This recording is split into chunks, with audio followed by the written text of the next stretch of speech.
I am Nomer Adrian William from Mabuhay University and I'm here to deliver some of my ideas for my TED Talk.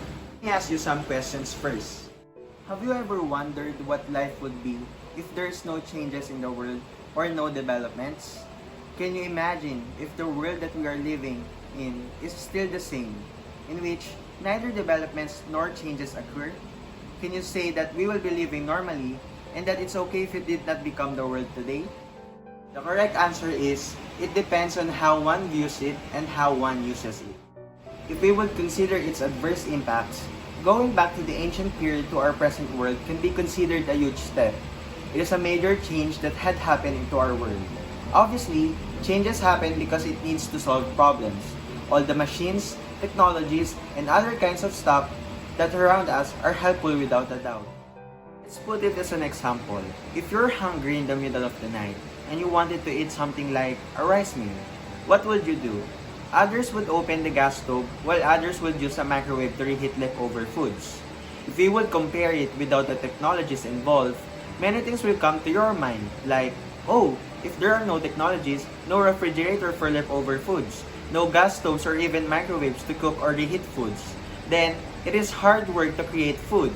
To reheat or cook something without the aid of machines or technologies, you will need to do a lot of things like gathering lots of twigs, stones, or sticks to create fire. We can say that it is essential that our world adopted to change. However, what draws its setbacks? Heard of the anime Dr. Stone? I am quite intrigued by its story.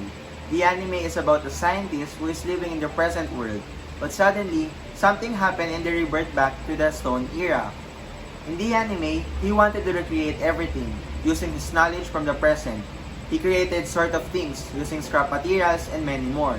He then discovered other people from that era who were also doing things about science. He then figured out that even if those persons who knew nothing about the present world, there would always be this curiosity which leads to developing change. Change is also defined as something new, something which can be both advantageous and disadvantageous. Advantageous because from a simple wheel in the ancient period, it became a tool making the wheel be a part of vehicles now. It came from a precursor thing and it helped us ease the transportation. Disadvantageous because in the past, there is no such thing as radiation. Now, it greatly affects our health. There is no pollution such as air pollution, but now it's been increasing due to the widespread of vehicles. However, those technologies are also what help us to cure our sickness. It became a bridge to our new information age. Now, what we can do is to try to use these two as a process to develop. First, using technologies and machine is our responsibility. We have to use this efficiently and properly. We cannot just abuse it. And last is, if you will develop, always see its effects. If what you made to change focuses on one specific thing, try to dig deeper its effects. And is its contribution good? It's never bad to change or develop. We just need to be cautious.